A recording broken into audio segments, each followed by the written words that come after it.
Planet of the Gods by Robert Williams. Chapter 1. "What do you make of it?" Commander Jed Hargraves asked huskily. Ron Val, busy at the telescope, was too excited to look up from the eyepiece. "There are at least 2 planets circling Vega," he said quickly. "There may be other planets farther out, but I can see 2 plainly. And Jed, the nearest planet, the one we are approaching, has an atmosphere. The telescope reveals a blur that could only be caused by an atmosphere, and, Jed, this may seem so impossible you won't believe it, but I can see several large spots on the surface that are almost certainly lakes. They are not big enough to be called oceans or seas, but I am positive they are lakes." According to the preconceptions of astronomers formed before they had a chance to go see for themselves, solar systems were supposed to be rare birds. Not every sun had a chance to give birth to planets. Not one sun in 1,000, maybe not one in 1,000,000. Maybe, with the exception of Sol, not another one in the whole universe. And here, the first sun approached by the 3rd interstellar expedition was circled by planets. The sight was enough to drive an astronomer insane. Ron Val tore his eyes away from the telescope long enough to stare at Captain Hargraves. "Air and water on this planet!" he gasped. "Jed, do you realize what this may mean?" Jed Hargraves grinned. His face was lean and brown, and the grin, spreading over it, relaxed a little from the tension that had been present for months. "Easy, old man," he said, clapping Ron Val on the shoulder. "There is nothing to get so excited about." "But a solar system—" "We came from one." "I know we did, but just the same, finding another will put our names in all the books on astronomy. They aren't the commonest things in the universe, you know. And to find one of the planets of this new system with air and water, Jed, where there is air and water there may be life." "There probably is. Life in some form seems to be everywhere. Remember, we found spores being kicked around by light waves in the deepest depths of space. And Pluto, in our own system, has mosses and lichens that the biologists insist are alive. It wouldn't be surprising if we find life out there." He gestured through the port at the world swimming through space toward them. "I mean intelligent life," Ron Val corrected. "Don't bet on it. The old boys had the idea they would find intelligent life on Mars until they got there. Then they discovered that intelligent creatures had once lived on the Red Planet. Cities, canals, and stuff. But the people who had built the cities and canals had died of starvation long before humans got to Mars. So it isn't a good bet that we shall find intelligence here." The astronomer's face drooped a little, but not for long. "That was true of Mars," he said. "But it isn't necessarily true here. And even if Mars was dead, Venus wasn't, nor is Earth. If there is life on 2 of the planets of our own solar system, there may be life on one of the planets of Vega. Why not?" he challenged. "Hey, wait a minute," Hargraves answered. "I'm not trying to start an argument." "Why not?" "If you mean why not an argument, I mean why not life here?" "I don't know why not," Hargraves shrugged. "For that matter, I don't know why either." He looked closely at Ron Val. "You ape, I believe you're hoping we will find life here." "Of course that's what I'm hoping," Ron Val answered quickly. "It would mean a lot to find people here. We could exchange experiences, learn a lot. I know it's probably too much to hope for." He broke off. "Jed, are we going to land here?" "Certainly we're going to land here," Jed Hargraves said emphatically. Why in the hell do you think we've crossed 30 light years if we don't land on a world when we find one? This is an exploring expedition." Hargraves saw that he had no listener. Ron Val had listened only long enough to learn what he wanted to know, then had dived back to his beloved telescope to watch the world spiraling up through space toward them. That world meant a lot to Ron Val, the thrill of discovery, of exploring where a human foot had never trod in all the history of the universe. New lands in the sky. The third interstellar expedition, third because two others were winging out across space, one toward Sirius, the other toward Cygnus, was approaching land. The fact also meant something to Jed Hargraves, possibly a little less than it did to Ron Val, because Hargraves had more responsibilities. He was captain of the ship, commander of the expedition. It was his duty to take the ship to Vega and to bring it safely home. Half of his task was done. Vega was bright in the sky ahead, and the tough bubble of steel and quartz that was the ship was dropping down to rest on one of Vega's planets. Hargraves started to leave the nook that housed Ron Val and his telescope. The ship's loudspeaker system shouted with sudden sound. "Jed! Jed Hargraves, come to the bridge at once." That was Red Nielsen's voice. He was speaking from the control room in the nose of the ship. Nielsen sounded excited. Hargraves pushed a button under the loudspeaker. The system was two-way, allowing for intercommunication. "Hargraves speaking. What's wrong?" "A ship is approaching. It is coming straight toward us." "A ship? Are you out of your head? This is Vega." "I don't give a damn if it's Brooklyn. I know a spaceship when I see one, and this is one. Either get up here and take command, or tell me what you want done." Discipline among the personnel of this expedition was so nearly perfect, there was no need for it. Consequently, there was none.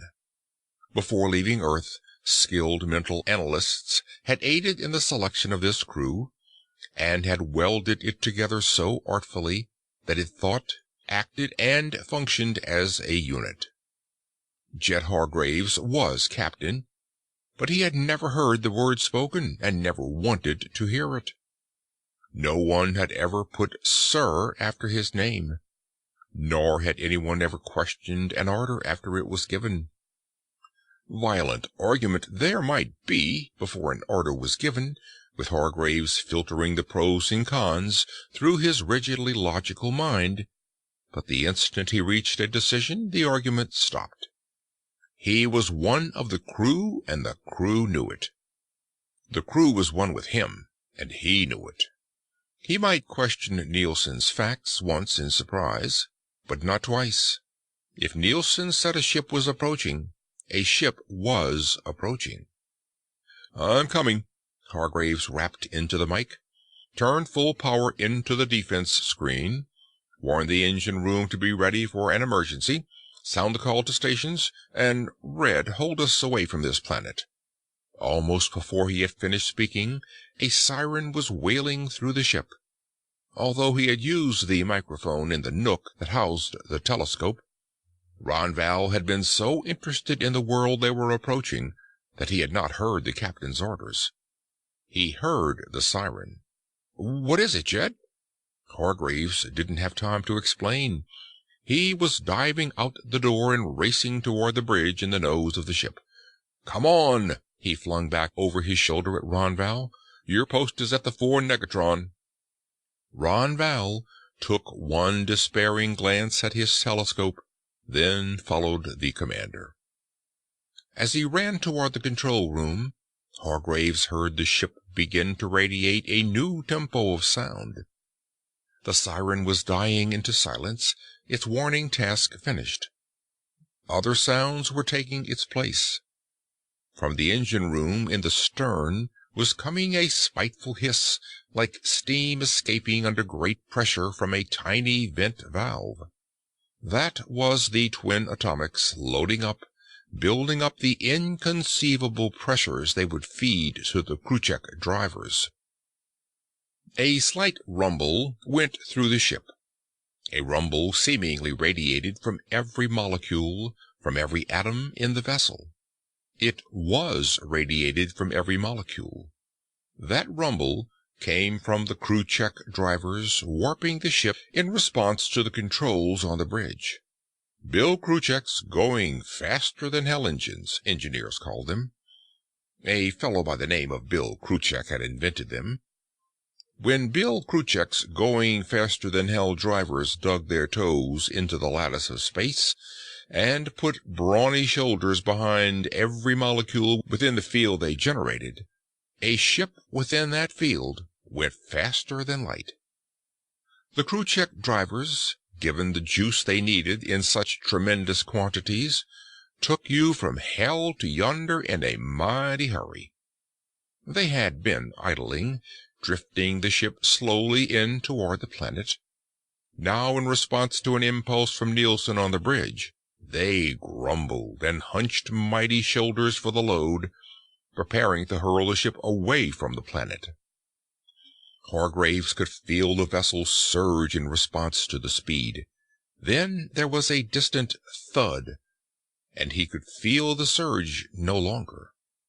The anti-accelerators had been cut in, neutralizing the effect of inertia. Shoving open a heavy door, Hargraves was in the control room.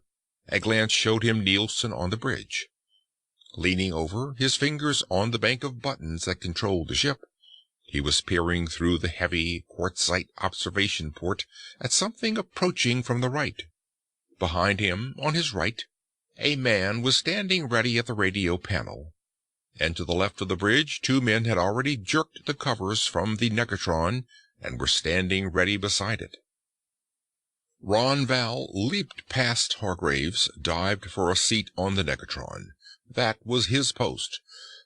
He had been chosen for it because of his familiarity with optical instruments.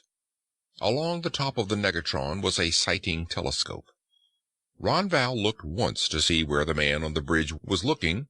Then his fingers flew to the adjusting levers of the telescope. The negatron swung around to the right, centered on something there. "Ready," Ron Val said, not taking his eyes from the scope. "Hold your fire," Hargraves ordered. He was on the bridge, standing beside Red Nielsen. Off to the right, he could see the enemy ship. Odd that he should think of it as an enemy. It wasn't. It was merely a strange ship. But there were relics in his mind, vague racial memories, of the days when stranger and enemy were synonymous. The times when this was true were gone forever, but the thoughts remained. "Shall we run for it?" Nielsen questioned, his hands on the controls that would turn full power into the drivers. "No. If we run, they will think we have some reason for running.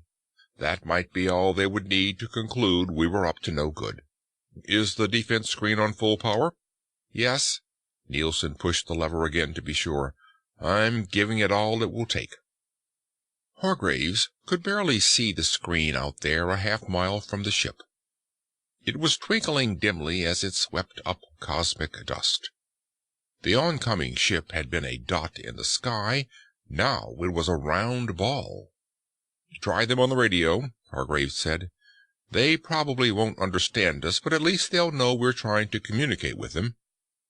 There was a swirl of action at the radio panel. "No answer," the radio operator said. "Keep trying." "Look!" Nielsen shouted. "They've changed course. They're coming straight toward us." The ball had bobbled in its smooth flight.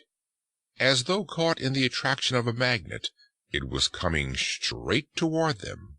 For an instant Hargraves stared. Should he run or should he wait? He didn't want to run, and he didn't want to fight. On the other hand, he did not want to take chances with the safety of the men under his command. His mission was peaceful, entirely so. But the ball was driving straight toward them. How big it was he could not estimate. It wasn't very big. Oddly, it presented a completely blank surface. No ports. And so far as he could tell, there was no discharge from driving engines. The latter meant nothing. Their own ship showed no discharge from the crew-check drivers. But no ports. It came so fast he couldn't see it come. The flash of light. It came from the ball. For the fractional part of a second, the defense screen twinkled where the flash of light hit it. But the defense screen was not designed to turn light or any other form of radiation. The light came through. It wasn't light.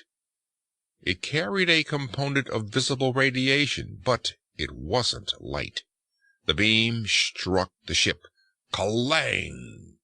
From the stern came a sudden scream of tortured metal.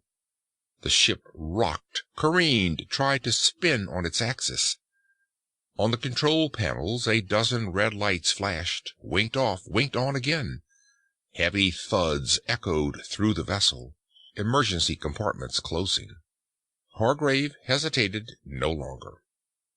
"Full speed ahead," he shouted at Red Nielsen. "Ron Val, fire." This was an attack. This was a savage, vicious attack, delivered without warning, with no attempt to parley. The ship had been hit. How badly it had been damaged he did not know, but unless the damage was too heavy, they could outrun this ball, flash away from it faster than light, disappear in the sky, vanish. The ship had legs to run. There was no limit to her speed. She could go fast, she could go faster. "Full speed." Nielsen looked up from the bank of buttons. His face was ashen. "She doesn't respond, Jed. The drivers are off. The engine room is knocked out." There was no rumble from Bill Kruchek's going-faster-than-hell engines. The hiss of the atomics was still fairly audible. Short of annihilation, nothing could knock them out. Energy was being generated, but it wasn't getting to the drive. Leaping to the controls, Hargraves tried them himself. They didn't respond. "Engine room!" he shouted into the communication system. There was no answer. The ship began to yaw, to drop away toward the planet below them. The planet was far distant as yet, but the grasping fingers of its gravity were reaching toward the vessel, pulling it down. Voices shouted within the ship. "Jed! What happened? Jed, we're falling! That ball, Jed!" Voices calling to Jed Hargraves, asking him what to do. He couldn't answer. There was no answer.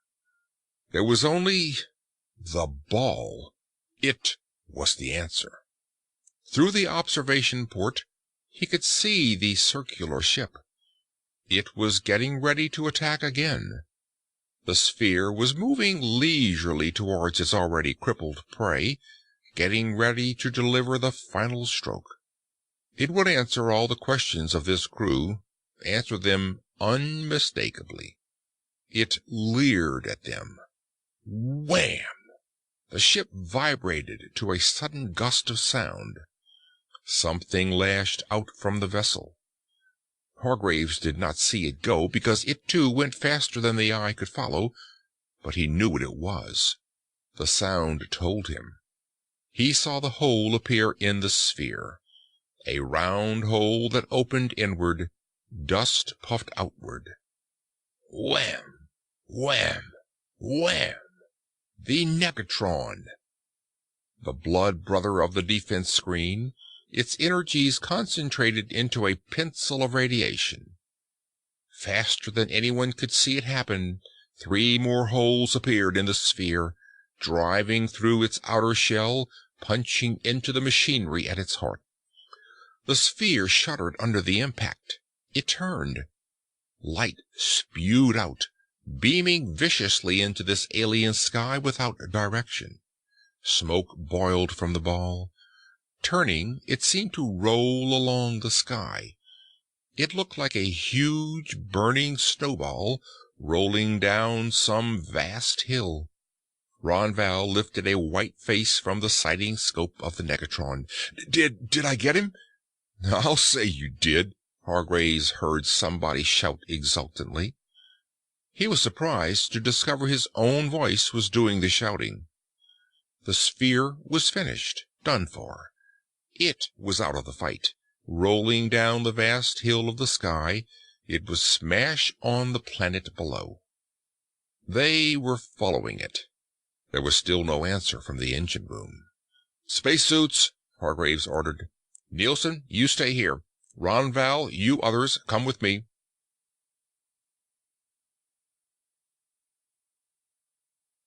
Chapter 2. Vegan World. The engine room was crammed to the roof with machinery. The bulked housings of the atomics, their heavy screens shutting off the deadly radiations generated in the heart of energy seething within the twin domes, were at the front. They looked like two blast furnaces that had somehow wandered into a spaceship by mistake and hadn't been able to find their way out again. The fires of hell, hotter than any blast furnace had ever been, seethed within them. Behind the atomics were the crew-check drivers, twin brawny giants chained to the treadmill they pushed through the skies, silent now, not grumbling at their task, loafing. Like lazy slaves conscious of their power, they worked only when the lash was on them. Between the drivers was the control panel. 99% automatic, those controls. They needed little human attention, and got little. There were never more than 3 men on duty there. This engine room almost operated itself. It had ceased to operate itself, Jed Hargraves saw, as he forced open the last stubborn airtight door separating the engine room from the rest of the ship. Seized because, involuntarily, he cried out. He could see the sky. A great V-shaped notch straddled the back of the ship. Something striking high on the curve of the hull had driven through inches of magna steel, biting a gigantic chunk out of the ship. The beam from the sphere. That flashing streak of light that had driven through the defense screen, it had struck here. "Jed, they're dead!" That was Ronval's voice, choking over the radio. One of the men in this engine room had been Hal Sarkoff, a black-browed giant from somewhere in Montana. Engines had behaved for Sarkoff. Intuitively he had seemed to know mechanics. He and Ronval had been particular friends. "The air went," Hargraves said. "When that hole was knocked in the hull, the air went. The automatic doors blocked off the rest of the ship. The poor devils." The air had gone, and the cold had come.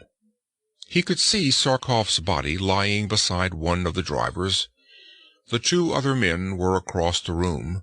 A door to the stern compartment was there. They were crumpled against it.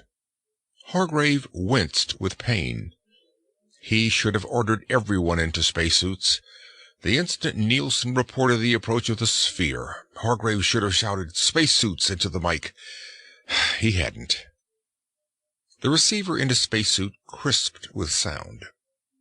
"Jed, have you got into that engine room yet? For cripe's sake, Jed, we're falling." That was Nielsen on the bridge. He sounded frantic. 16 feet the first second, then 32, then 64. They had miles to fall, but their rate of fall progressed geometrically. They had spent many minutes fighting their way through the airtight doors. 128 feet the 4th second. Jed's mind was racing. No, by thunder, that was acceleration under an Earth gravity. They didn't know the gravity here. It might be less. It might be more. Ronval had run forward and was kneeling beside Sarkoff. "Let them go," Hargraves said roughly. "Ronval, you check the drivers. You—" Swiftly he assigned them tasks, reserving the control panel for himself. They were specialists. Noble, the blond youth, frantically examining the atomics, was a biochemist. Usher, the powerfully built man who had stood at Ronval's right hand on the Negatron, was an archaeologist. They were engineers now. They had to be. "Nothing seems to be wrong here." That was Ronval from the drivers. "The atomics are working." That was Noble reporting. "Then what the hell is wrong?" At the control panel, Hargraves saw what was wrong. The damn controls were automatic, with temperature and air pressure cutoffs. When the air had gone from the engine room, that meant something was wrong. The controls had automatically cut off the drivers. The ship had stopped moving. A manual control was provided. Hargraves shoved the switch home. An oil-immersed control thudded. The loafing giants grunted as the lash struck them, roared with pain as they got hastily to work on their treadmill. The ship moved forward. "We're moving!" That was Red Nielsen shouting. The controls on the bridge were responding now. "I'm gonna burn a hole in space getting us away from here." "No," said Hargraves. "What?" There was incredulous doubt in Nielsen's voice. "That damn sphere came from this planet." "Can't help it. We've got to land. Land here, now. There's a hole as big as the side of a house in the ship. No air in the engine room. Without air, we can't control the temperature. If we go into space, the engine room temperature will drop almost to absolute zero. These drivers are not designed to work in that temperature, and they won't work in it. We'll have to land and repair the ship before we dare go into space." "But—" "We land here." There was a split second of silence. "Okay, Jed," Nielsen said. "But if we run into another of those spheres, we'll know what to do about it. Ronval, Usher, back to the main bridge and man the Negatron. If you see anything that even looks suspicious, beam it." Ronval and Usher dived through the door that led forward. "Stern observation post, are you alive back there?" "We heard you, Jed. We're alive, all right." Back in the engine room, tucked away in the stern, was another Megatron. "Shoot on sight," Hargraves said. The third interstellar expedition was coming into land with her fangs bared. Jed Hargraves called a volunteer to hold the switch. It had to be held in by hand, otherwise it would automatically kick it out again, and went forward to the bridge. Red Nielsen gladly relinquished the controls to him. "The sphere crashed over there," Nielsen said, waving vaguely to the right. Not until he stepped on the bridge did Jed Hargraves realize how close a call they had had. The fight had started well outside the upper limits of the atmosphere. They were well inside it now. Another few minutes, and they would have screamed to a flaming crash here on this world, and the third interstellar expedition would have accomplished only half its mission, the least important half. He shoved the nose of the ship down. The giants were working eagerly at their treadmill now, as if they realized they had been caught loafing on the job and were trying to make amends. The planet swam up toward them. He barely heard the voice of Noble reporting a chemical test of the air that was now swirling around the ship. "Oxygen, so much, water vapor, nitrogen." The air was breathable. They would not have to attempt repairs in spacesuits then. Abruptly, as they dropped lower, the contour of the planet seemed to change from the shape of a ball to the shape of a cup. The eyes did that. The eyes were tricky. Jed knew his eyes were not tricking him when they brought him impressions of the surface below them. A gently rolling world, sweeping away into the distance, moving league after league into dim infinities, appeared before his eyes. No mountains, no hills even. Gentle slopes, rolling slowly downward into plains. No large rivers. Small streams winding among trees. Almost immediately below them was one of the lakes Ron Val had seen through his telescope. The lake was alive with blue light reflected from the light came from Vega, not Sol. They were light years away from the warming rays of the friendly sun. Jed lowered the ship until she barely cleared the ground, sent her slowly forward, seeking what he wanted. There was a grove of giant trees beside the lake. Overhead, their foliage closed in an arch that would cut out the sight of the sky. This was what he wanted. He turned the ship around. "Hey," said Nielsen. "I'm going to back her out of sight among those trees," Hargraves answered. "I'm hunting a hole to hide in while we lie up and lick our wounds." Overhead, boughs crashed as the ship slid out of sight. Gently, he relaxed the controls, let her drop an inch at a time until she rested on the ground. Then he opened the switches, and grunting with relief, the giants laid themselves down on their treadmill and promptly went to sleep. For the first time in months, the ship was silent. "Negatron crews, remain at your posts. I'm going to take a look." The lock hissed as it opened before him. Hargraves, Nielsen, Noble stepped out, the captain going first. The ground was only a couple of feet away, but he lowered himself to it with the precise caution that a 20-foot jump would have necessitated. He was not unaware of the implications of this moment. He was the first human foot to tread the soil of a planet circling Vega.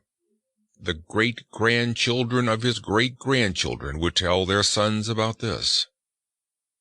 The soil was springy under his feet, possessing an elasticity that he had not remembered as natural with turf. Opening his helmet, he sniffed the air. It was cool and alive with a heady fragrance that came from growing vegetation, a quality the ship's synthesizers, for all the ingenuity incorporated in them, could not duplicate. Tasting the air, the cells of his lungs eagerly shouted for more.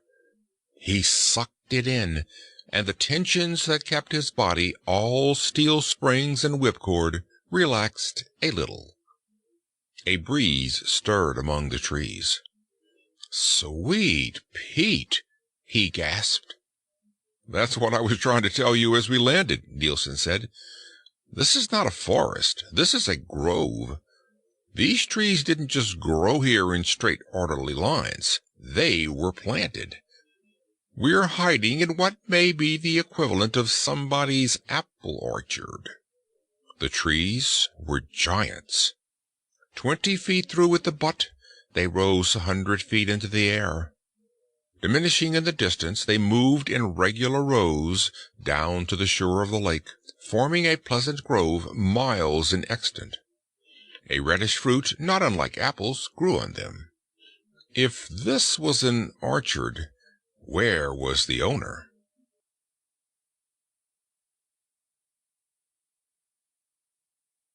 Chapter 3. The Four Visitors. "Somebody coming," the lookout called. Jed Hargraves dropped the shovel. Behind him, the hiss of an electric cutting torch and the whang of a heavy hammer went into sudden silence. Back there, 100 yards away, they had already begun work on the ship, attempting to repair the hole gouged in the stout magna steel of the hull. They had heard the call of the lookout and were dropping tools to pick up weapons. Jed's hand slid down to his belt to the compact vibrator pistol holstered there. He pulled the gun, held it ready in his hand. Ron Val and Nielsen did the same. Vega, slanting downward, was near the western horizon. The grove was a mass of shadows. Through the shadows, something was coming. "They're human!" Ron Val gasped. Hargraves said nothing. His fingers tightened around the butt of the pistol as he waited. He saw them clearly now. There were 4 of them. They looked like old men. 4 tribal graybeards out for a stroll in the cool of the late afternoon. Each carried a staff. They were walking toward the ship. Then they saw the little group that stood apart and turned toward them. "The Teletron. Will you go get it, please, Ronval?" Nodding, the astro-navigator ran back to the ship. The Teletron was a new gadget, invented just before the expedition left Earth. Far from perfection as yet, it was intended to aid in establishing telepathic communication between persons who had no common language. Sometimes it worked a little. More often it didn't. But it might be useful here. Ron Val was panting when he returned with it. "Are you going to talk to them, Jed?" "I'm going to try." The 4 figures approached. Hargraves smiled. That was to show his good intentions. A smile ought to be common language everywhere. The 4 strangers did not return his smile. They just stopped and looked at him with no trace of emotion on their faces. They looked human. They weren't, of course. Parallel evolution accounted for the resemblance, like causes producing like results. Nielsen was watching them like a hawk. Without making an aggressive move, the way he held his gun showed he was ready to go into action at a moment's notice. Behind them the ship was silent, its crew alert. Hargraves bent to manipulate the complicated tuning of the Teletron. "I am Thulon," a voice whispered in his brain. "No need for that." Jed Hargraves leaped to his feet. He caught startled glances from Ron Val and Nielsen, and knew they had heard and understood, too. Understood, rather. There had been nothing for the ears to hear. "Thulon, no need for—" "I understood you without." Thulon smiled. He was taller than the average human and very slender.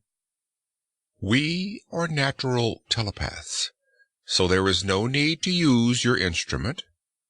"Huh? Natural telepaths? Well, I'm damned." "Damned? I cannot quite grasp the meaning of the word. Your mind is radiating on an emotional level. Do you wish to indicate surprise? I cannot grasp your thinking." Hargraves choked, fought for control of his mind. For a minute it had run away with him. He brought it to heel. "What are you doing here?" Thulon asked. Hargraves blinked at the directness of the question. They certainly wasted no time getting down to business. He caught himself. No telling how much they could take directly from his mind. "We came from far away." He tried to force his thoughts into narrow channels. "There is no need to be afraid," Thulon smiled gently. Or was there wiliness in that smile? Was this stranger attempting to lure him into a feeling of false security? "I meant, what are you doing here?" Thulon continued. His eyes went down to the ground. There was only one shovel on the ground. One shovel was all there had been in the ship. Thulon's glance went to it, went on. There were 3 mounds. The soft mold had dug easily. It had all been patted back into place. On the middle mound, Ron Val had finished placing a small cross that he had hastily improvised from the ship's stores. Scratched in the metal was a name, Hal Sarkoff. "We had an outbreak of buboes," Hargraves said. "That's a disease. 3 of our companions died, and we landed here to bury them. We had just finished doing that when you arrived." "Died? 3 of you died?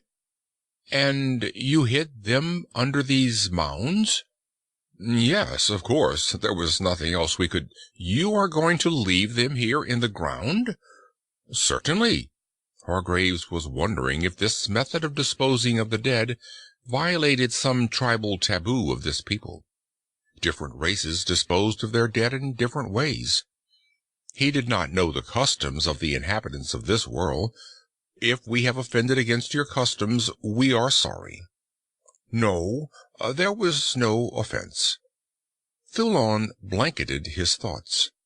Hargrave could almost feel the blanket slip into place. You came in that ship? Thulon pointed toward the vessel. Yes. It was impossible to conceal this fact. Ah. Thulon hesitated, seemed to grope through his mind for the exact shade of expression he wished to convey. Hargraves was aware that the stranger's eyes probed through him, measured him. It would interest us to examine the vessel. Would you permit this? Certainly. Hargraves knew that Red Nielsen jerked startled eyes toward him. Jed! Nielsen spoke in protest. Shut up, Hargraves snapped. His body and his mind was a mass of tightly wound springs, but his face was calm and his voice was suave. He turned to Thulon. I will be happy to take you through our ship. However, I do not recommend it. No? It might be dangerous for you and your companions. We have had 3 cases of buboes, resulting in 3 deaths. All of us have had shots of immunization serum, and we hope we will have no more cases. However, the germs are unquestionably present in the atmosphere of the ship. Since you probably have no immunity to the disease, to breathe the tainted air would almost certainly result in an attack. This disease is fatal in 9 out of 10 cases. I therefore suggest you do not enter the ship. In fact, Hargraves concluded, I was about to say that it might not be wise for you and your companions even to come near us, because of the possibility that you might contract the disease. Had he gotten the story over it? Was it convincing? Out of the corner of his eyes he saw Ron Val glance at him. When he had said their companions had died of buboes, Ron Val had looked as if he thought he was out of his mind. Now Ron Val understood. Good going, Jed, his glance seemed to say. Hargraves. This was Nielsen speaking. His face was black. I suggest, said Jed casually, that you let me handle this. Nielsen gulped. Yes, sir, he said. Thulon's companions had been paying attention to the conversation, but all the time they were stealing glances at the ship. With half their minds they seemed to be listening to what was being said, but the other half of their minds was interested in that silent ship hidden under the trees. Were they merely curious, such as any savage might be? Or was this group making a reconnaissance? Hargraves did not know. It did not look like a reconnaissance in force. Do you really think we might contract this disease? Thulon asked. Hargraves shrugged. I'm not certain. You might not. It would all depend on the way your bodies reacted to the organism causing the disease. Under such circumstances, you show little consideration for our welfare by bringing a plague ship to land here. We didn't know you existed. I assure you, however, that if you will remain away from the ship until we have an opportunity to disinfect it thoroughly, any danger to your people will be very slight. On the other hand, if you wish to look our vessel over, to assure yourselves that we are not a menace to you, which we are not, I shall be glad to take you through the ship. Was he drawing it too fine? He spoke clearly and forcibly. The words, of course, would carry no meaning, but the thought that went along with them would convey what he wanted to say. Ah, the thought came from Thulon. Perhaps. Again the blanket came over his mind, and Hargraves had the impression Thulon was conferring with his companions. The silent conference ended. "Perhaps," Thulon said, "it would be better if we returned to visit you tomorrow or the day after tomorrow." He bowed. Without another word, he and his silent companions turned and began to walk slowly away. Not until he saw the little group slipping away into the dusk did Jed realize he had been holding his breath. "Hargraves!" Nielsen's voice was harsh. "Are you going to let them get away? You fool! That sphere came from this world. Have you forgotten?" "I have forgotten nothing, I hope." "But you offered to take them through the ship. They would have seen how badly damaged she is." "Of course I offered to take them through the ship, then made it impossible for them to accept. We can't stick up no trespassing signs here. This is their world. We don't know a damned thing about it, or about them. We can't run, and we don't want to fight, if we can help it. Furthermore, Nielsen, I want you to learn to control your tongue. Remember that in the future, will you?" For a second, Nielsen glared at him. "Yes, sir." "All right. Go on back to the ship." Nielsen went clumping back toward the vessel. Hargraves turned to Ron Val. "What do you make of it?" "I don't know, Jed. There is something about it that I don't like a little bit. They can read minds. Maybe that is what I don't like, because I don't know how to react to it. Jed, it may be that we are in great danger here." "There is little doubt about that," Hargraves answered. "Tonight we will stand watches. Tomorrow we will make a reconnaissance of our own." Dusk came over the grove. Vega hesitated on the horizon, as though trying to make up its mind, then abruptly took the plunge and dived from sight beyond the rim of the world. Night came abruptly, hiding the ship and its occupants. In the sky overhead, stars twinkled like the eyes of watchful wolves.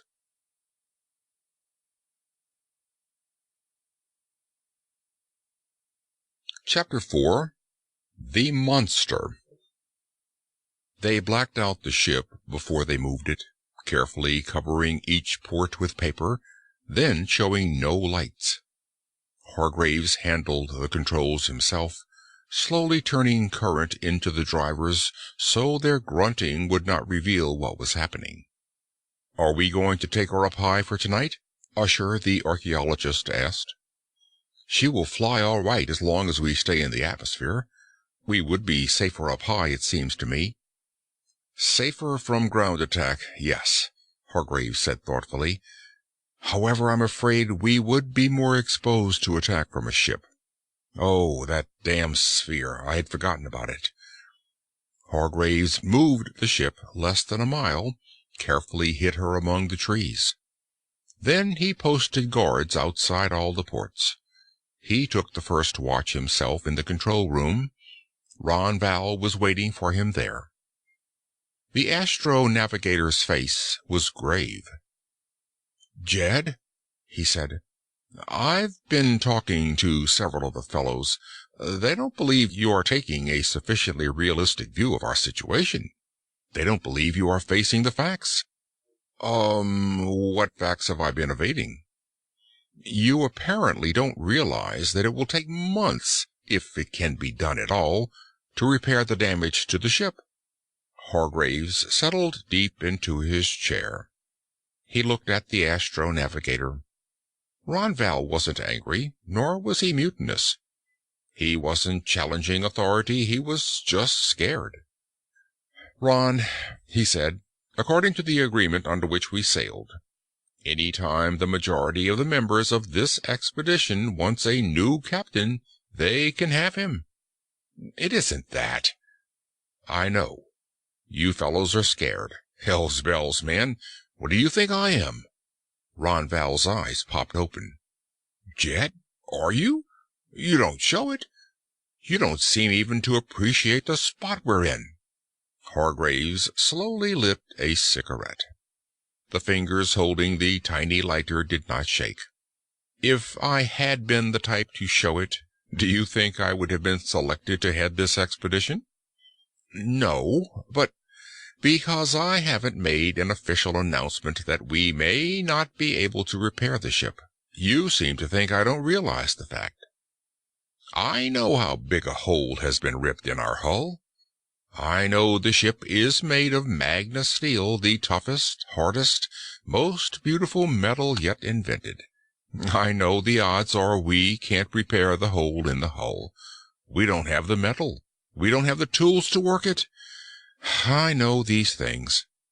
When I didn't call it to your attention, I assumed it was equally obvious to everyone else that we may never leave this planet. Jed, never leave this planet? Never go home? That can't be right. See, said Hargraves, when you get the truth flung in your face, even you crack wide open. Yes, it's the truth. The fact you fellows think I'm not facing, the one you don't dare face, is that we may be marooned here for the rest of our lives. That was that. Ronval went aft. Hargraves took up his vigil on the bridge. At midnight, Ronval came forward to relieve him. I told them what you said, Jed, the astro-navigator said. We're back of you 100%. Hargraves grinned a little. Thanks, he said. We were selected to work together as a unit. As long as we remain a unit, we will have a chance against any enemy. Dog-tired, he went to his bunk and rolled in.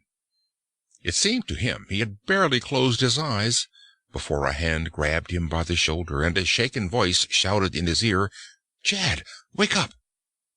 Who is it? What's wrong? The room was dark, and he couldn't see who was shaking him. Ronval! The astro-navigator's voice was hoarse with the maddest, wildest fright Hargraves had ever heard. The damnedest thing has happened. What? Hal Sarkoff? That was as far as Ronval could get. What about him? He's outside trying to get in. Have you gone insane? Sarkoff is dead. You helped me bury him. I know it. Jed, he's outside. He wants in. Hargraves had gone to bed without removing his shoes. He ran forward to the control room, Ronval pounding behind him. Lights had been turned on there in defiance of orders. Someone had summoned the crew. They were all there, all 18 who remained alive. The inner door of the lock was open. A dazed guard, who had been on watch outside the lock, was standing in the door.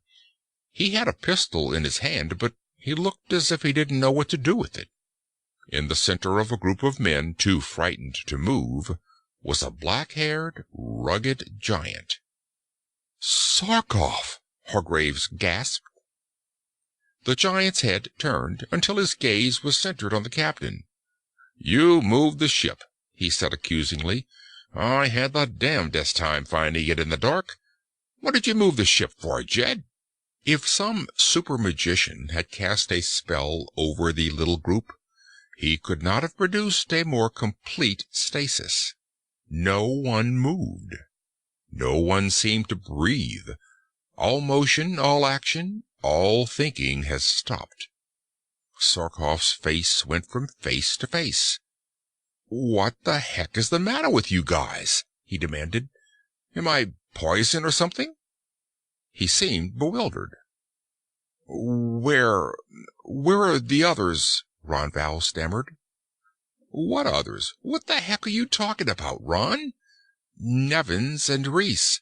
We buried them with you. Where are they? How the hell do I know? You buried them with me? Sarkoff's face went from bewilderment to inexplicable good nature. Trying to pull my leg, huh? Okay, I can go along with the gag. He looked again at Hargraves. But I can't go along with that gag of moving the ship after you sent me out scouting. Why didn't you wait for me? Wandering around among all those trees, I might have got lost and got myself killed. Why did you do that, Jed?" he finished angrily. "We were, afraid of an attack," Hargraves choked out. "Sorry, Hal, but we had to move the ship. We would have hunted you up tomorrow." Sarkoff was not a man who was ever long angry about anything. The apology satisfied him. He grinned. "Okay, Jed, forget it. Jeepers, I'm so hungry I could eat a cow. How about a couple of those synthetic steaks we've got in the icebox?" His eyes went around the group, came to rest on the astronavigator. "How about it, Ron? How about me and you fixing us up some chow?" "Sure," said Hargraves. "Go on back to the galley and start fixing yourself whatever you want. You go with him, Ron. I'll handle your job up here while you're gone." Nodding dumbly, Ron Val started to follow Sarkoff toward the galley. "1 minute," Hargraves called after him. "I want to check something with you before you go." Sarkoff kept going. Ron Val returned. "Take your cues from him," Hargraves said. "You know him better than anyone else. Whatever he says, you agree. Casually bring up past events and watch his reaction. Your job is to find out if that is really Hal Sarkoff." The astronavigator, his face white, clumped toward the galley. Hargraves faced a torrent of questions. "Jed, we buried him." "Jed, he had been in that engine room without air for at least 10 minutes before we got there. He can't be alive." "No air, temperature diving toward absolute zero. He was frozen stiff, Jed, before we moved him. We left him where he was until long after we landed." "I know," Hargraves said. "There is no doubt about it. I used a stethoscope on him as soon as I could get to it after we landed. He was dead. There wasn't a sign of life." Frightened faces looked at him, awed faces, bewildered faces. "What did you mean when you told Ron Val to find out if that really is Sarkoff?" "Just what I said. That may be Sarkoff. It may be something that looks like Sarkoff, acts like him, talks like him, but isn't he. That's impossible." "How do we know what is possible here and what isn't?" "What are we going to do?" "We're going to act just as we would if that were Sarkoff. We're going to pick up our cues from him. You remember he said he was out scouting? That is his story. We will not question it. We will act as though it were true until we know what is happening. Now everybody back to his post. Act as if nothing had happened. And for the love of Pete, don't ask me what is going on. I don't know any more than you do." They didn't want to obey that order. They had just seen a dead man walking, had heard him talking, had spoken to him. There was comfort in just being with each other. Hargraves walked to the bridge, waited. Eventually, discipline sent them back to their posts. He kept on waiting. Ron Val returned. "I don't know, Jed. I just don't know. We were in school together. I brought up incidents that happened in school, things that only Hal and I knew. Jed, he knew them." With the exception of a hooded blue lamp on the bridge, all lights had been turned off again. The control room was in darkness. Ron Val was an uneasy shadow talking from dim blackness. "Then you think that it is really Sarkoff?" "I don't know. But if he remembers things that only Hal could know, he remembers things that he can't know." What things?" "He asked me how much progress had been made in repairing the ship. Jed, he must have died before he knew the ship had been damaged." "Not necessarily," said Hargraves thoughtfully. "He might have been conscious for 1 or 2 minutes after the beam struck us. He would know that the ship had been damaged. What did you tell him?" "I changed the subject." Good for you. If he isn't Sarkov, the one thing he might want to know is whether the ship has been repaired. What else? Jed, he remembers everything that happened after the ship was attacked. We almost crashed before we got the engine started. He remembers that. He remembers hiding the ship among the trees. Hargraves stirred. The keen logic of his mind was being blunted by facts that would not fit into any logical pattern. He tried to think. His mind refused the effort. Dead men ought not to remember things that happened after they died. But a dead man had remembered. For an instant, panic walked through the captain's mind. Then he got it under control. There was always an answer to every question, a solution to every problem. Or was there?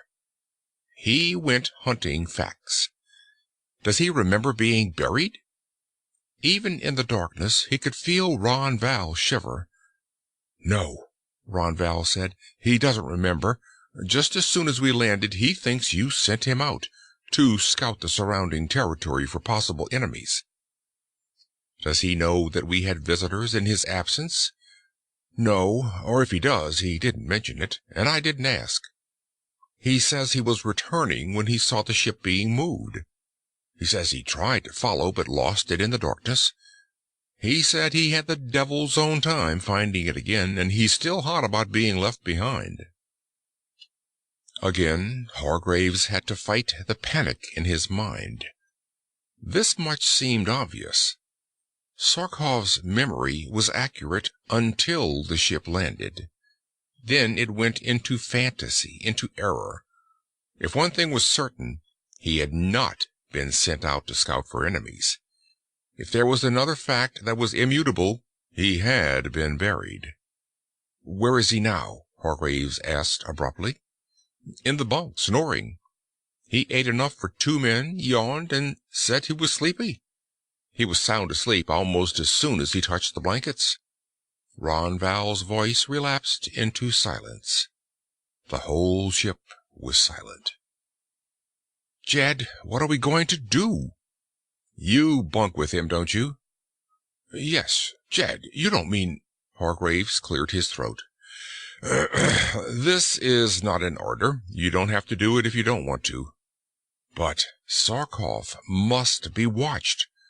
Are you willing to go back to the room you two share together and get into the upper deck of your bunk just as if nothing had happened?"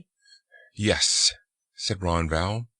"Somebody must be with him all the time. You stay awake. When he gets up, you get up. Whatever he does, you stay with him. I'll have you relieved as soon as possible. And, Ron—" "Yes?" "You have something a man could use for courage." Silently, Ron Val walked out of the control room. He fumbled his way through the door, and his steps echoed down the corridor that led to the sleeping quarters. Hargraves sat in thought. Then he, too, left the control room. "Noble, you're a biochemist. You come with me. Nielsen, you take over here in the control room. In my absence, you are in command." "Yes, sir," Nielsen said.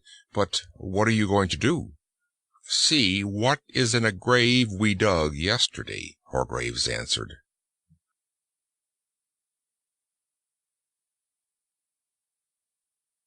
Chapter 5. What the Graves Revealed. Hargraves carried the shovel. He and Noble were armed and very much alert.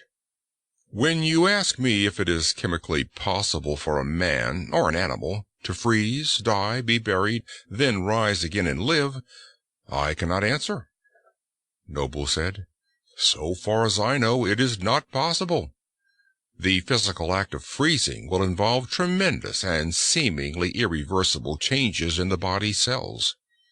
Thawing will produce almost immediate bacterial action, which also seems irreversible. All I can say is, if Hal Sarkov is alive, we have seen a miracle that contradicts chemical laws as we know them. And if he is not alive, we face a miracle of duplication. Whatever it is that is sleeping back in that ship, it looks, talks, acts like Hal Sarkoff, even to memory. Can you suggest any method by which flesh and bone could be so speedily molded into a living image of a man whom we know died?" "No," said Noble bluntly. "Jed, do you realize all the possible implications of this situation?" "Probably not," Hargraves answered. "Some that I do recognize, I exclude from my thoughts." His tone was so harsh that Noble said nothing more. Dawn was already breaking over this vegan world. The sky in the east was the color of pearl. In the trees over them, creatures that sounded like birds were beginning to chirp. They reached the place where they had buried Hal Sarkoff and his two companions. The graves were empty. No effort had been made to conceal the fact that the graves had been opened. The dirt had been shoveled out again and had not been shoveled back. There were marks in the dirt, the tracks of sandaled feet. "Thulon, the three who were with him, wore sandals," Hargraves rasped. "They came back here. They opened these graves." "But what happened after that? Are you suggesting those primitive graybeards resurrected Hal Sarkoff?" "I'm not suggesting anything, because I don't know anything," Hargraves answered. "I am just remembering that Thulon and the three who were with him looked human, too. I am also remembering that the sphere which attacked us seemingly was without a crew. Our beams blasted it wide open. It was seemingly filled with machinery, nothing else. If there were any intelligent creatures in it, they were in no form that we recognize. Come on!" Hargraves started running toward the ship. The ship, badly damaged as it was, represented their sole hope of survival. Without it, they would be helpless. Hal Sarkoff was with the ship, or the thing that was masquerading as Sarkoff. Thulon had looked human, too.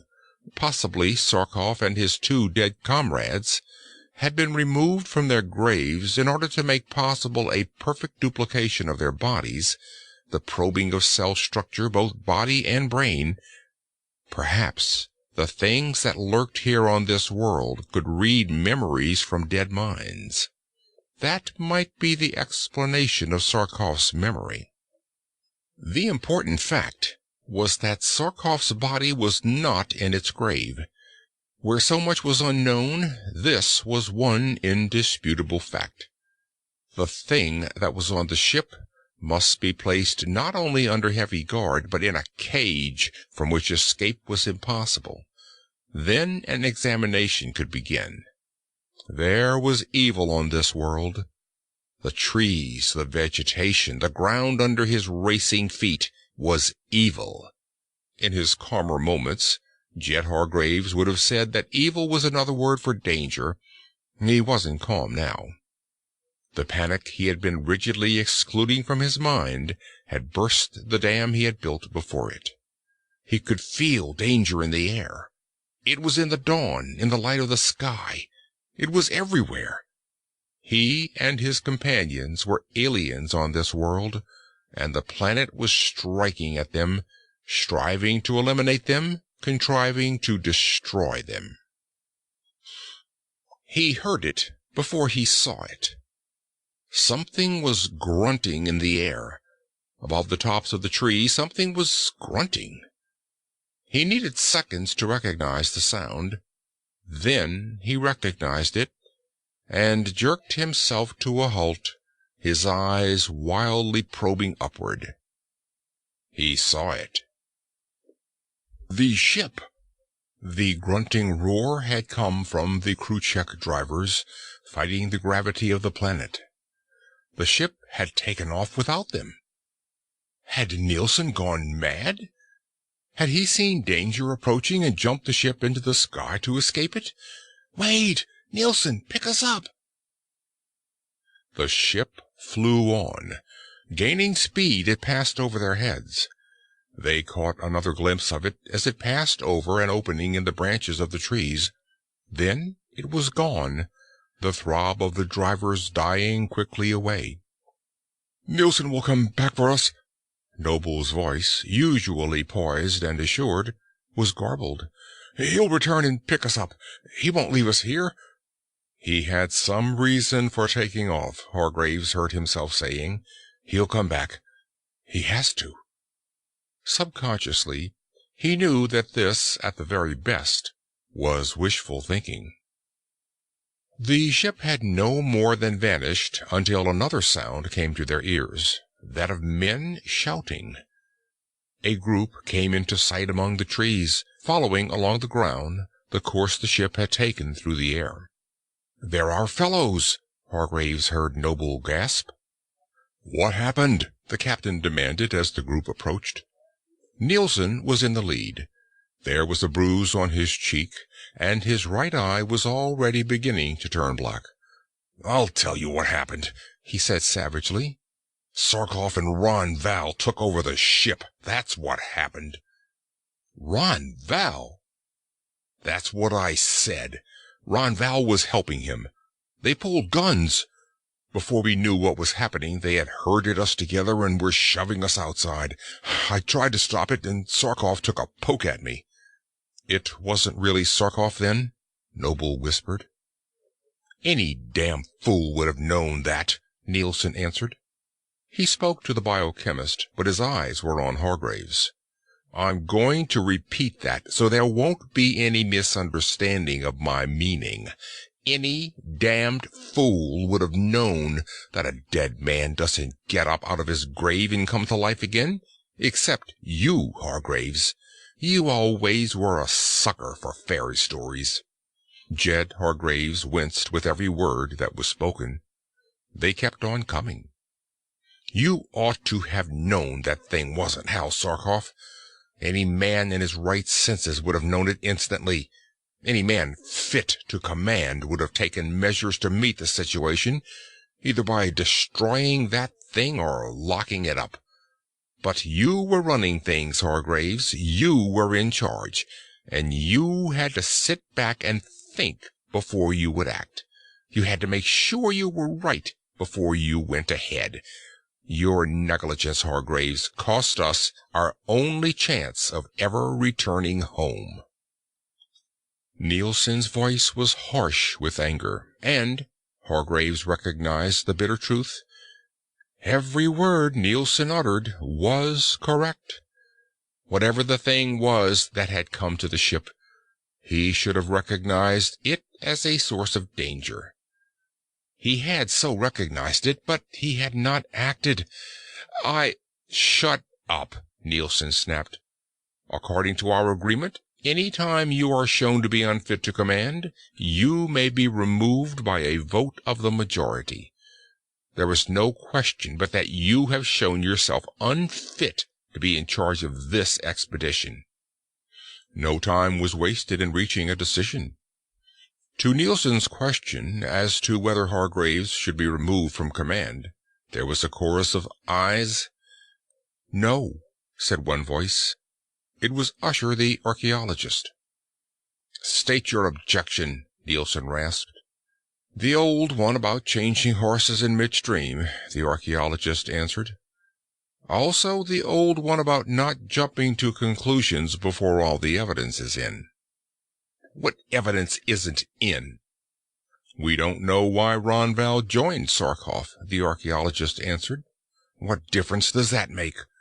We don't even know that Ron Val was still himself. The thing that looked like Ron Val might have been another monstrosity like Sarkoff." "So it might," the archaeologist shrugged. "Anyhow, my vote is not important. I'm just putting it in for the sake of the record, if there ever is a record. I would also like to mention that if we ever need discipline and unity, now is the time." "We will have discipline, I promise you," Nielsen said. "Hargraves, you are removed from command, understand?" "Yes," said Hargraves steadily. Only one ballot was needed to put Nielsen in charge. "All right," said Usher to the new captain. "You're the boss now. We're all behind you. What are you going to do?" "Do? I—" Nielsen looked startled. He glanced at Hargraves. The former captain sighed. It was easy enough to elect a new leader. Vehemently he wished that all problems could be solved so easily. "I suggest," he said, "and this is only a suggestion, that we attempt to find the ship and, if possible, to regain possession of her. She is the only tool we have to work with." "That is exactly what I was going to say," Nielsen said emphatically. "Find the ship." To give him credit, he set about the job in a workmanlike manner, sending 2 scouts ahead of the main group, throwing out a scout on each flank. The only way they could hope to find the ship was by following the course it had taken through the air. Since Sarkoff, in taking over the vessel, had not disarmed them, each possessed a vibration pistol. In a fight against ordinary enemies, they would be able to give a good account of themselves. But would any enemy they meet likely be ordinary? Hargraves drew Usher aside. "I would like to talk to you," he said. "What actually happened when the ship was taken?" "I don't know, Jed," the archaeologist ruefully answered. "I was in my cabin. The first thing I knew, I heard a hell of a hullabaloo going on up in the control room. I dashed up there to see what was going on." "What was happening?" "Nielsen, Rodney, Turner, and a couple of others were there. So well, they looked like Sarkoff and Ronval. Nielsen was getting up off the floor. Sarkoff and Ronval had both drawn their guns and were covering the group. When I came charging in, Sarkoff covered me. Before I could recover from my surprise, he and Ronval had kicked every one of us out of the ship. Then they took off." The archaeologist shook his shaggy head. "Ronval was helping?" "No question about it. Which means, of course, that he was either under some subtle form of hypnosis, or it wasn't Ronval. I would bet my life on his loyalty." "So would I," said Hargraves, and the memory came back of how thrilled Ronval had been at the prospect of landing on this world. "It would mean a lot to find people here. We could exchange experiences, learn a lot," Ronval had said, his face glowing at the thought. All the others had felt the same way. The third interstellar expedition had no military ambitions. It was not bent on conquest. The solar system had outgrown military expeditions, war, and the thought of war, and cruisers went out from it not to fight, but to learn. Knowledge was the thing they sought, all knowledge, so the human race could determine its place in the cosmos, could know the history of all things past, could possibly forecast the shape of things to come. The landing of the third interstellar expedition on this vegan world had been a part of a vast evolution, a march that, starting on Earth so long ago that all history of it was forever lost, was now reaching out across the cosmos. A new evolution. Ronval had always been talking about this new evolution. It was one of his favorite subjects. "What do you make of this world?" Hargrave asked abruptly. "The only sign of civilization we have seen is this vast grove. No cities, no industrial plants, no evidence of progress. Yet the spherical ship that attacked us certainly indicates a highly mechanical civilization. Of course, there may be cities here that we haven't seen, but as we landed, we saw a large land area. No roads were visible, no canals, not even any cultivated fields. What does all this mean to you as an archaeologist?" "Nothing," Usher answered promptly. "I would say this country is a wilderness, but the trees planted in regular rows disprove this. On Earth, at least, centuries would be required for trees as large as these to grow. Forestry, planned centuries in advance, can only come from a high and stable culture. However, as you say, all other signs of this high culture are absent. No cities, no transportation facilities, apparently damn few inhabitants. We have seen only 4.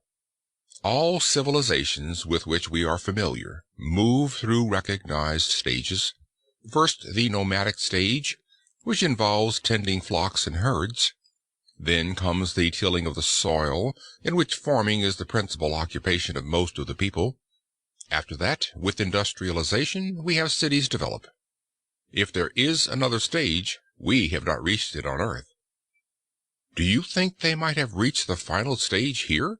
Hargrave questioned. I don't know what the final stage may be, the archaeologist answered. Also, and this is more important, I can't begin to guess at the real nature of the inhabitants of this world. Until I know their real nature, what they look like, what they eat, where they sleep, what they think, I can't even guess intelligently about them. However, Usher broke off with a wry grin, all these philosophical observations are of no importance while our own necks are threatened with the axe. Vega was straight overhead when they found the ship. One of the advance scouts came hurrying back with the information. She is lying in a little meadow beside the lake, the scout reported. They're doing something to her. I can't tell what. But the trees extend to within 50 yards of her. We can approach that near without being seen.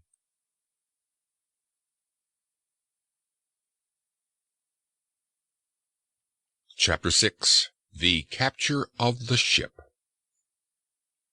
Nielsen made his dispositions with care. The ship lay in a little meadow where the trees bent inward from the blue water of the lake to form a cove. Her nose was pointed toward the water, and her tail was almost in the trees. Nielsen sent 3 men on a wide circuit. They were to attack from the farther side. It was to be a feint. While the 3 men drew attention to them, the main body was to charge. We have every chance of succeeding, Nielsen said. And if we do gain the ship again, this time we won't stay here. Vega has at least 2 planets.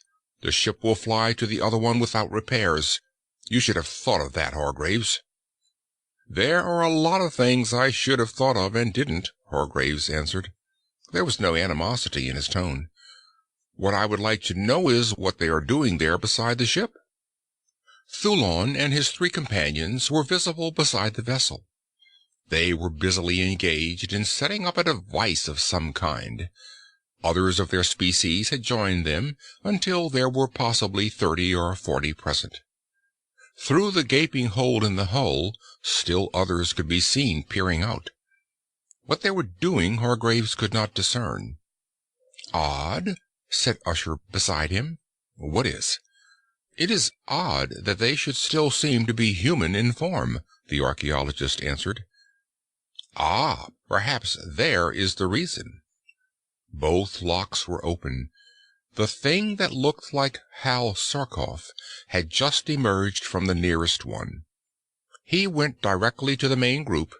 They were erecting something that looked like a tripod. Several were carrying pieces of metal from the ship, which they were fastening together to form the legs of the tripod. At the apex of the tripod, something that looked like a box was coming into existence. They are completely unarmed, Hargraves heard Nielsen say. There isn't a weapon in the whole damn bunch. We'll blast them senseless before they even know they're being attacked. If they don't succeed in manning the negatron, Usher pointed out. They don't know how to operate the negatron. Don't they? I might mention that they seem to know everything that Sarkoff knew, and Hal certainly knew how that Megatron operated. He could take it apart and put it back together blindfolded. That's so, Nielsen admitted. For a second, unease showed on his lean face. Well, that only means we'll have to lick them before they can get that Negatron into operation. One thing is certain, we have to have the ship.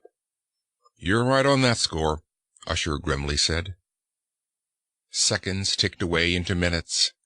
The group busy about the ship had no intimation they were about to be attacked.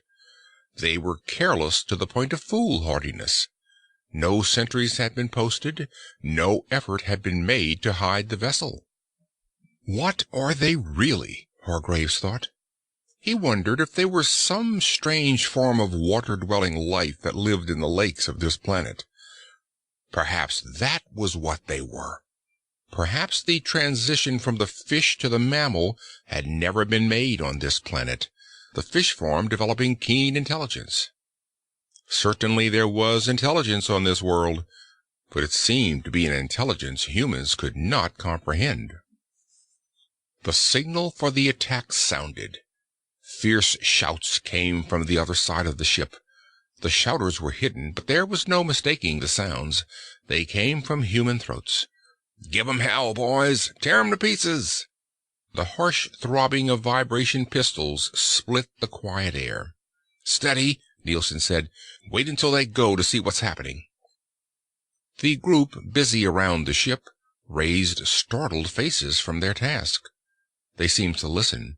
Then they turned and ran around the bow of the vessel. "Come on!" cried Nielsen, leaping from concealment.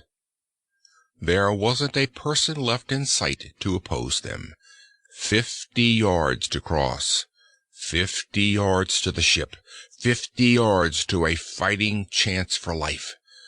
Under their racing feet, the soft turf was soundless. 25 yards to go now. 10 yards. 10 feet to the open lock. Thulon appeared in the lock. He looked in surprise at the charging men. Except for the rough staff that he carried, he was weaponless. Nielsen didn't give the command to fire, didn't need to give it. Every vibration pistol had been drawn long before the men leaped from cover. Every pistol came up at the same instant. Every index finger squeezed a trigger. Only Thulon stood between them and a fighting chance for life. They came of warrior races, these men. No bugles urged them on. They needed no bugles. A howling vortex of radiation smashed at the figure in the lock. One vibration pistol could destroy a man, smash him to bloody bits. More than a dozen pistols were centered on the figure standing before them. Thulon stood unharmed. Staff in front of him, he stood facing the fingers of hell reaching for him. The flaming fingers grasped and did not touch him. The shooting stopped as abruptly as it began. The charge stopped. Hargraves saw Nielsen staring dazedly from the figure to the lock to the pistol in his hand, as if the two were irreconcilable.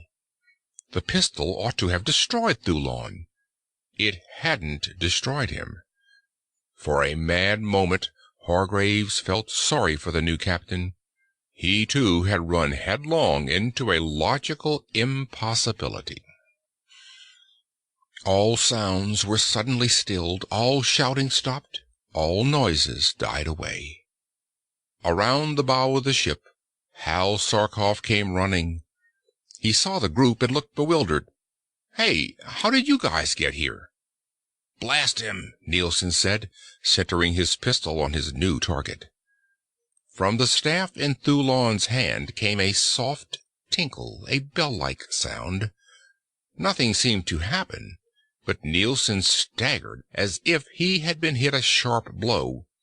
The pistol flew out of his hand and landed 20 feet away. "Listen, you apes!" Sarkoff shouted at the top of his voice. "I'm Hal Sarkoff. I've always been Hal Sarkoff. I'll never be anybody else but Hal Sarkoff. Do you get it?" They didn't get it. "If you," Nielsen whispered, "if you are really Sarkoff, then what is he?" He pointed toward Thulon, still standing in the lock. "Him?" The grin on the craggy face belonged to Hal Sarkoff and to no one else. "Meet a god," he said. "A god?" That was Usher speaking now, his voice a tense whisper. Sarkoff continued grinning.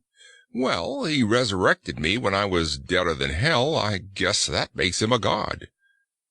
You know you were dead?" "Yep. At least I guess I know it. The last thing I remember is trying to get back to the control panel when we got that hole knocked in the ship, so I could cut the drivers back in. After that, everything gets kind of hazy. The next thing I remember is my pal here," he gestured toward Thulon, "and a lot of his buddies chirping like sparrows while they worked over me. And believe me, they were working me over plenty. I felt like I was being turned inside out, wrung out, hung out to dry, and then stuffed all over again." "But when you came back to the ship," Hargraves spoke, "you said you remembered everything that had happened. The crash of the ship, our hiding her. If you were dead, how did you learn these things?" "He told me," Sarkoff answered, nodding toward Thulon. "He filled out my memory for me with dope he had taken from your mind while you were talking. Reading minds is one of that old boy's minor accomplishments." "Then why didn't you tell us the truth?" Hargraves exploded. "You said you had been sent out scouting. Why didn't you tell us what had really happened?" Mentally he added, "if it happened." "Because you apes wouldn't have believed me," Sarkoff answered. "To your knowledge, mine too until it happened, dead men don't get up out of their graves and walk. If I had told you the truth, you wouldn't have believed a word of it. If I told you something you knew wasn't true, that you had sent me out on a scouting trip, you would know I was lying. You would figure it was a trick of some kind, and you would wait around and try to discover the trick. While you were waiting around trying to catch me, I could get in some missionary work on Ron Val. I knew I could convert him if I had a chance to talk to him. With him on my side, we could convince the rest of you. It would have worked, too. All it needed was a little time for you boys to get used to the idea of a dead man coming back to life." He looked at Nielsen. "Remind me to black that other eye of yours one of these days." "What?" said Hargraves. "What's this?" "Our pal Nielsen," Sarkoff said. "If you think before you act, he acts before he thinks. You had no sooner gone chasing off to see if I was really where you had buried me, which was what I thought you would do, until Nielsen comes poking into where Ron Val and I were holding a conference. Nielsen had a gun. He had it out ready to use. He figured the only safe thing to do was to shoot me. So," Sarkoff shrugged, "I had to smack him. He had forced my hand." There was a slight stir among the group. This was news to all of them. "Is it true?" Hargraves said. "Yes," said Nielsen defiantly, "and I was right. I should have killed him. He isn't Hal Sarkoff. He isn't telling the truth about coming back to life. Sarkoff is dead." Sarkoff glanced up at Thulon, who was still standing in the lock looking down at the men before him. There was a ghost of a smile on his face. "See," said Sarkoff, addressing Thulon, "I told you we couldn't tell these boys anything. They have to see, they have to feel, they have to be shown." "Well," the thought came from Thulon to everyone, "why don't you show them?" "Okay," Sarkoff answered. "Nevins," he shouted, "Reese, come out of that ship." Nevins and Reese were the two engineers who had died with Sarkoff. Thulon moved a little to one side. Nevins and Reese came out of the ship. They were grinning. "Feel us," Sarkoff shouted. "Pinch us. Cut off a slice of skin and examine it under a microscope. Make blood tests. Use x-rays. Do whatever you damned please." He shoved a brawny arm under Nielsen's nose. "Here, pinch this and see if you think it's real." Nielsen shrank away. Nevins and Reese passed among the men, offering themselves in evidence. Startled voices called softly in answer to other startled voices. "They're real. This is no lie. This is the truth. I've known this man for years. This is Eddie Nevins. And this is Sam Reese." Hargraves heard the voices, saw the conclusion they were reaching. "One moment," he said. The voices went into silence. Eyes turned questioningly to him. Even if these men are really Hal Sarkoff and Eddie Nevins and Sam Reese, if they are the companions we knew as dead who have miraculously been returned to us, there are still facts that do not fit into a logical pattern. Even here on this world, the laws of logic must hold true. Silence fell. Men looked at him and at each other. Where there had been wonder on their faces, new doubts were appearing. "What facts, Jed?" Sarkoff questioned. "The sphere that attacked us, that attempted to destroy us without warning, this is a fact that does not fit." "The sphere?" Uncertainty showed on Sarkoff's face. Then he grinned again and turned to Thulon. "You tell him about that sphere." "Gladly," Thulon's thoughts came.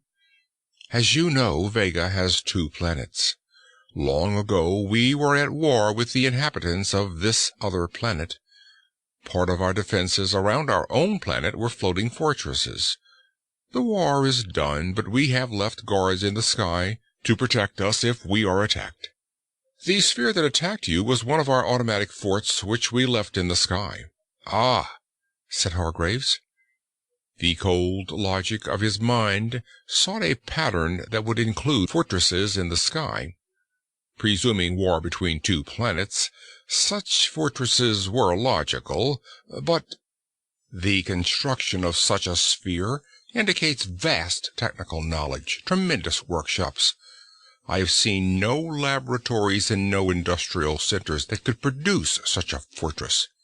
I have, moreover, seen no civilization that will serve as a background for such construction. He waited for an answer. Usher, the archaeologist, looked suddenly at him, then looked at Thulon. "The fortresses were built long ago," Thulon said. "In those past millenniums we had industrial centers. We no longer need them, and we no longer have them." "Then there is another stage," the archaeologist gasped. "You are past the city stage in your evolutionary process. You are beyond the metal age. What," Usher eagerly asked, "what comes after that?" "We are beyond the age of cities," Thulon answered. "The next, but possibly not final stage, is a return to nature.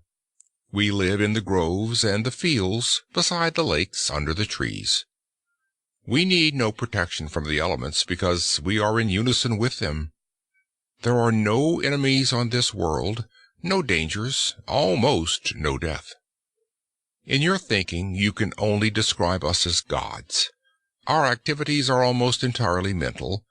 Our only concession of materialism is this." He lifted the staff. "When you fired at me, this staff canceled your beams. It would have canceled them if they had been 1,000 times stronger. When one of you attempted to destroy Sarkoff, force went out from this staff, knocking the weapon from his hand. There are certain powers leashed within this staff, certain arrangements of crystals that are very nearly ultimate matter. Through this staff my will is worked. Some day," he smiled, "we will even be able to discard the staff. That is the goal of our evolution." The thoughts went into soft silence, and Thulon looked down at them. "Does that satisfy you?" His eyes went among the group, came to rest on Hargraves. "No, I see it does not. There is still one fact that you cannot fit into your pattern." "Yes," said Hargraves. "If all that you have told us is true, why was the ship stolen?" "Everything has to fit for you," Sarkoff answered. "Well, that's why you are our leader. I can answer this question. I took the ship so I could have it repaired. Then, when I brought it back to you, fit to fly again, all of us would have evidence that we could not deny. You might doubt my identity, you might doubt me, but you would not doubt a ship that had been repaired. Thulon," Sarkoff ended, "will you do your stuff?" Standing a little apart from the rest, Hargrave watched. Thulon and his comrades brought metal from the vessel. How they used the tripod he could not see, but in some way they seemed to use it to melt the metal. This was magna steel. They worked it as if it were pure tin. It didn't seem to be hot, but they spread sheets of it over the gaping hole in the hull. They closed the hole. He knew the ship had been repaired, but still he did not move. On the ground before him was something that looked like an ant-hill.